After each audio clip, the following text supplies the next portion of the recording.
கர்த்தருடைய பரிசுத்த நாமத்திற்கு ஸ்தோத்திரம் உண்டாவதாக. கர்த்தராகிய இயேசு கிறிஸ்துவின் நாமத்தில் உங்களுக்கு கிருபையும் சமாதானமும் உண்டாவதாக. இந்த நாளுக்குரிய தியானத்திற்கான தேவ வார்த்தை மத்தேயு அதிகாரம் 12 வசனம் 36. மனுஷர் பேசும் வீணான வார்த்தைகள் யாவையும் குறித்து நியாய தீர்ப்பு நாளிலே கணக்கொப்புவிக்க வேண்டும் என்று உங்களுக்கு சொல்லுகிறேன். பிரியமானவர்களே, கர்த்தருடைய பிள்ளைகளாகிய நாம் நம்முடைய வார்த்தைகளில் தெளிவுள்ளவர்களாய் இருக்க வேண்டும்.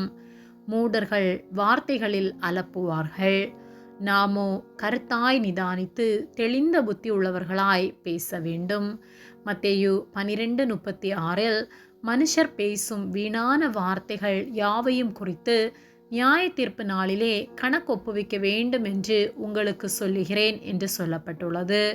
நம்முடைய வாயிலிருந்து வீணான எந்த ஒரு வார்த்தையும் வந்து விடாதபடிக்கு நலமானவற்றையும் தேவையான இடத்தில் பேசத்தக்க ஞானமுள்ளவர்களாக இருக்க வேண்டும்.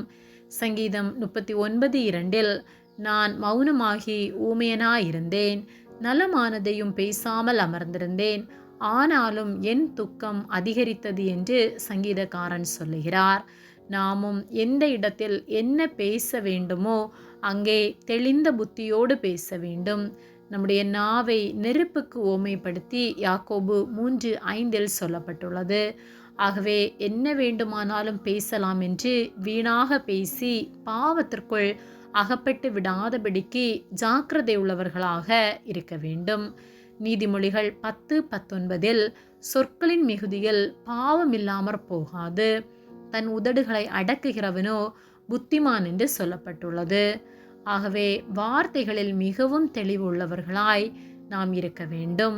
நம்முடைய மாம்சத்தின் கிரியைகளை விலக்கி ஆவிக்குரியவர்களாய் வாழ வேண்டும்.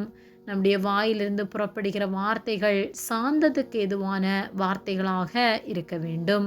பிறரை தேற்றுகிற வார்த்தைகளால் கர்த்தருக்கு நேராக நடத்துகிற வார்த்தைகளாய் இருக்க வேண்டும். துதித்தலும் சபித்தலும் ஒரே வாயிலிருந்து புறப்படலாகாது என்று வேத வார்த்தை சொல்லுகிறது. ஆகவே கர்த்தரை துதிக்கிற நாம் பிற மனிதரை சபிக்கவோ பிறரை புறம் கூறவோ பிறருக்கு எதிராக ஏதாவது வார்த்தைகளை பேசவோ செய்யாமல் துதிக்கிற வாயினாலே சாந்தமுள்ள வார்த்தைகளை, பரிசுத்தமான வார்த்தைகளை பேசி கர்த்தருக்கு பிரியமுள்ளவர்களாய் வாழ்வோம். கர்த்தருக்கு பயந்தவர்கள் ஒருவரோடொருவர் பேசிக்கொள்வதை கர்த்தர் கவனித்து கேட்கிறார்.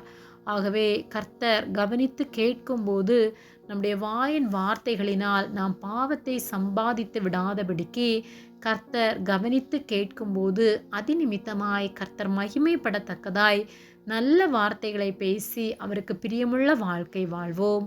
வார்த்தையில் ஜாக்கிரதையாக வாழ்ந்து அவருடைய நாமத்தை மகிமைப்படுத்துவோம். ஆமேன். ஜெபம். எங்களை அதிகமாக நேசித்து வழிநடத்தி வருகிற எங்கள் அன்பின் பரிசுத்த பிதாவே, இந்த நாளையும் நாங்கள் காணும்படியாக நீர் எங்களுக்கு ஜீவனை தந்த உம்முடைய அன்பிற்காக நன்றி செலுத்துகின்றோம். இந்த காலை வேளையிலும் உம்முடைய சத்திய வார்த்தைகளை நாங்கள் தியானிக்கும்படியாக நீர் எங்களுக்கு தந்த இந்த நேரத்திற்காக நன்றி செலுத்துகின்றோம். நாங்கள் தியானித்த வார்த்தையின்படியே வார்த்தையில் தெளிவுள்ளவர்களாய் நாங்கள் இருக்க எங்களுக்கு உதவி செய்யும்படியாய் ஜெபிக்கின்றோம். வார்த்தை நிமித்தமாய் நாங்கள் நியாயம் தீர்க்கப்படாதபடிக்கு தெளிந்த புத்தியோடு பேசத்தக்கதான ஞானத்தை நீர் எங்களுக்கு தந்து எந்த இடத்தில் என்ன பேச வேண்டும் என்பதை கற்றுத்தருவதற்காக நன்றி செலுத்துகிறோம். நீர் எங்களை ஆளுகை செய்யும்படியாய் ஜெபிக்கின்றோம். எங்களை உம்முடைய கரத்திலே ஒப்பு கொடுக்கின்றோம். இயேசுவின் நாமத்தில் ஜெபிக்கின்றோம் பிதாவே, ஆமேன். கர்த்தர் உங்களை ஆசீர்வதிப்பாராக.